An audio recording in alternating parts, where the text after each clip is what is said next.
All right? Yeah. I did run into Mandy Patinkin last week at Soda Pop. You know, How is she? That new coffee shop. How's she doing? How's she doing? No. Mandy Patinkin. Yeah, fucking. The guy. Nice. From Princess Bride. You guys trying to toy with me? You guys trying to toy? Hey!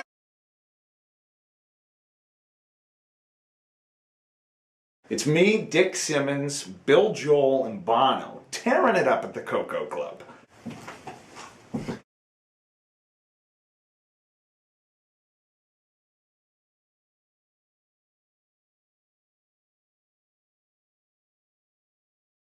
So I'm stuck in traffic right outside Orlando. Who do I see pull up next to me? John Voight with Jeffrey Jones behind the wheel.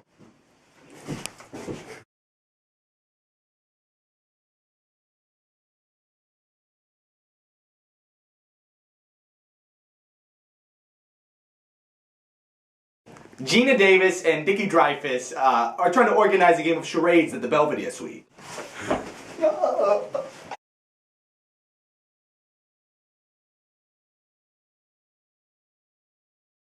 Bill Paxton, Bill Pullman, Sam Neill, Billy Zane, Nicole Kidman, Tom Cruise, Jeff Daniels, Jimmy Carrey. Let's see, Sammy J. Jackson is there. Why are you? The American accent that the studio wanted, apart from doing his, a lot of his stunt work, I did Tim Allen's voiceover work for a good part of that year. It was a 15-year-old Diane Lane that convinced me to get off drugs. Every convenience store in Brazil is out of toothbrushes, and Fred Willard's having a fit. Or he's ganged on a piece of chicken or whatever the hell it was. I don't know what it was. We were all so high on this and that and the other thing, we didn't even know what day it was, let alone it was Saturday. Tom Hanks is bad news. All I can see from underneath the bathroom stall door is just a pair of brown Uggs. I open the door, it's Mickey Rourke.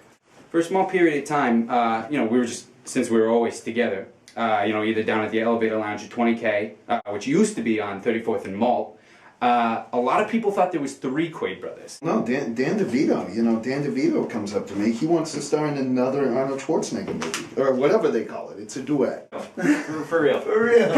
At the time, Walter Matthau was on trial for Hit and Run.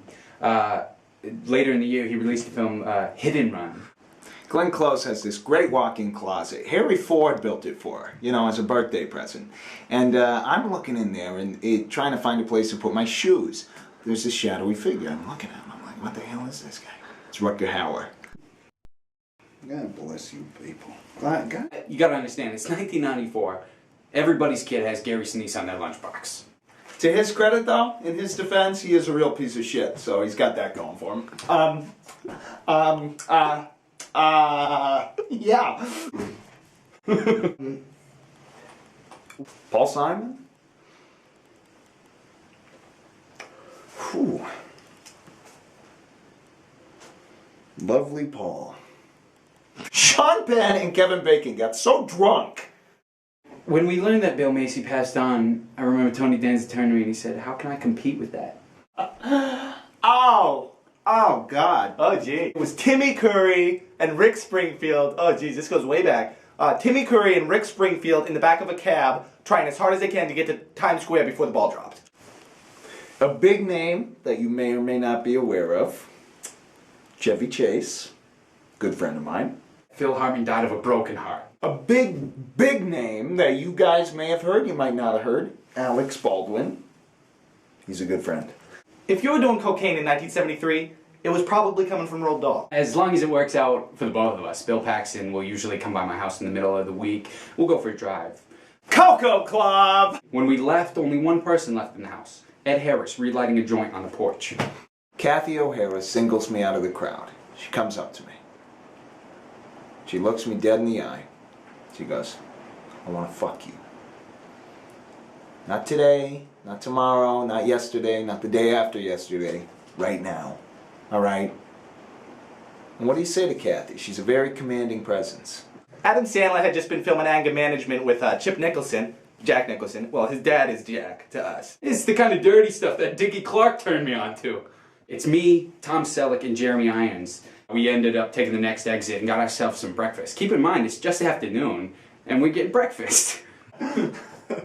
Hey! So I stay on this ranch in Utah, and who owns the ranch? Roger Daltrey. Roger Daltrey.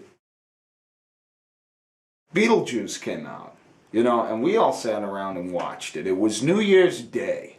We all got together. We watched it at Danny Day-Lewis's house, and you know, nobody speaks a word through the whole thing. It ends, the credits roll, we're all still sitting there. I turn to Danny.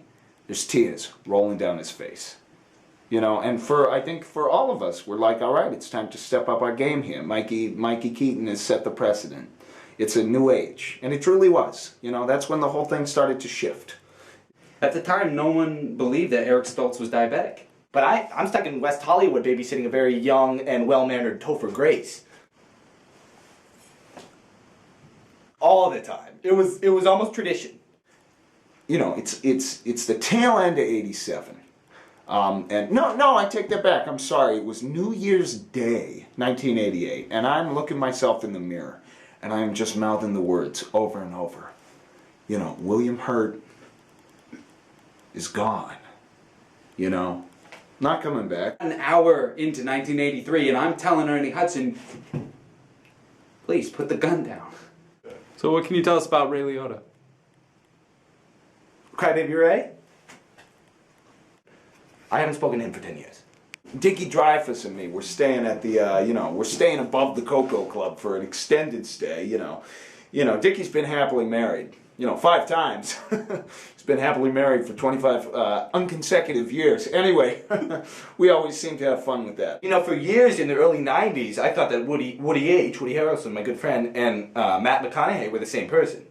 Who comes at me but the ghost of John Candy? You know, and the first thing I recognized was that he had grown a very distinctive soul patch.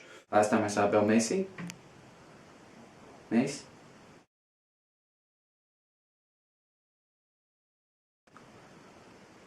We spent the day at the beach together.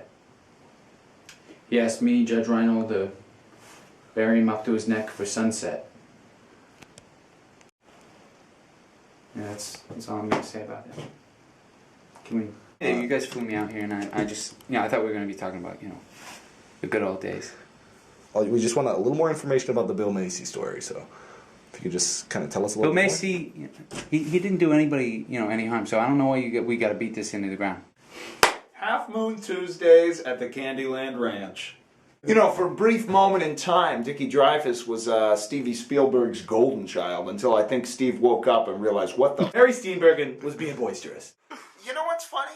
You know what's funny is that nowhere in print will you find a description of how warm Rick Moranis' smile is. Take one guess at who Michael Gambon had to fuck to get Harry Potter.